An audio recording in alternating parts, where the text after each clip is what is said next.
Hello, my name is Amitabh Srivastav. Today I'm speaking with Sarah Emes. She is an archiving and data retention expert at an international chemical and advanced materials company. Welcome, Sarah. How are you today? Very well, thank you, Amitabh. Good to speak to you. Likewise. So there will be many people attending the conference this year, and some of them would like to know a little bit about some of the facilitators. So maybe we'd just like to ask you a few questions, if that's okay, so people can kind of get a sense about yourself.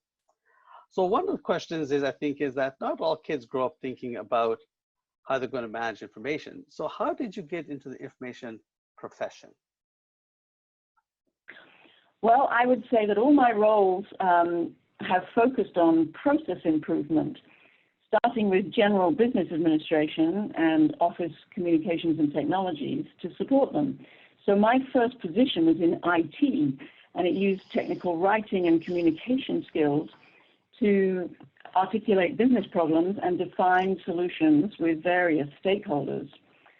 So I got into the information profession really by following training and attending meetings to fill a gap that I saw. There was no internal expertise for managing information from cradle to grave, and no champion for consistent rules around retaining or deleting company data. So I joined ARMA to learn more about that and to understand record keeping, information management, and the many associated fields, which have become such an integrated part of the approach in the last 20 years.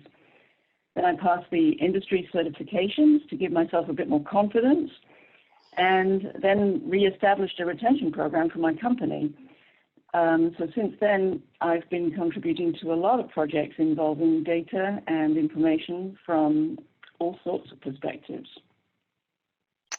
Well, that definitely is interesting. Really speaks to to information governance. And speaking of information governance, it covers so much.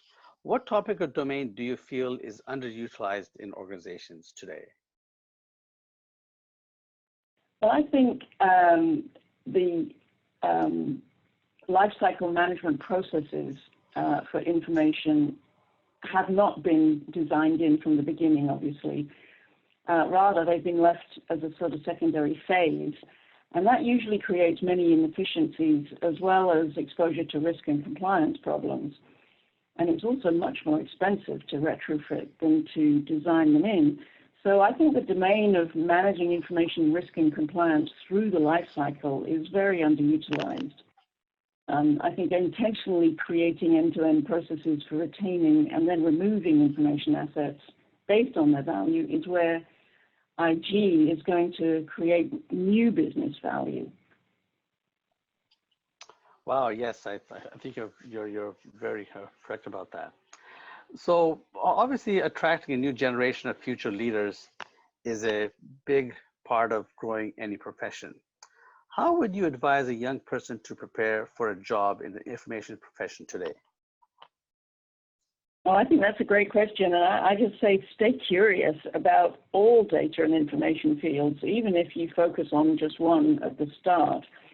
I think recognizing that a broad understanding of information value and asset creation in the organization is essential for business to thrive and stay adaptable.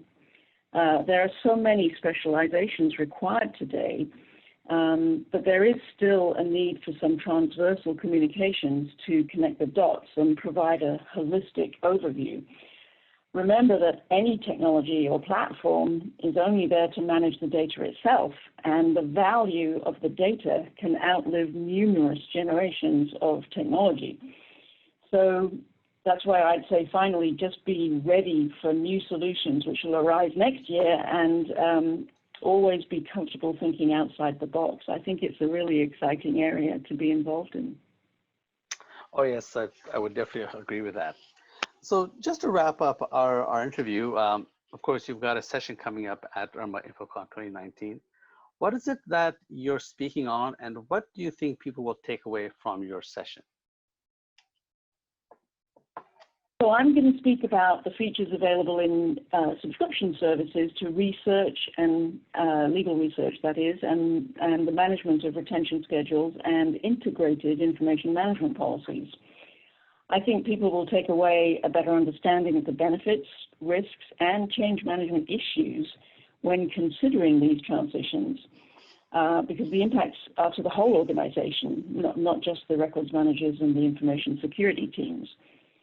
I hope the session will help practitioners really engage with all the stakeholders in their organization to address and justify this new investment in a transparent and collaborative way so they can make the best decision on a solution they choose.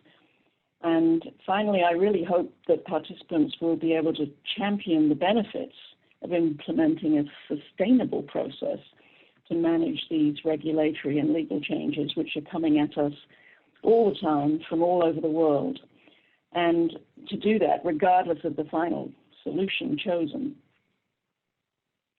I think that's about sums it up.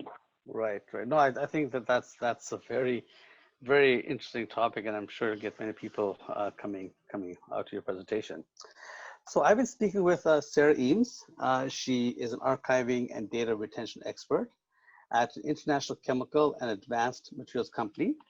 Sarah, thank you so much for your time and sharing your thoughts with our readers. You're very welcome. Thanks. I look forward to seeing you in Nashville. Thank you. Sarah and other presenters will be presenting their sessions at ARMA InfoCon 2019. To learn more about the conference, please go to www.irma.org/infocon. Sarah, once again, good luck on your presentation. Bye-bye. Thank you.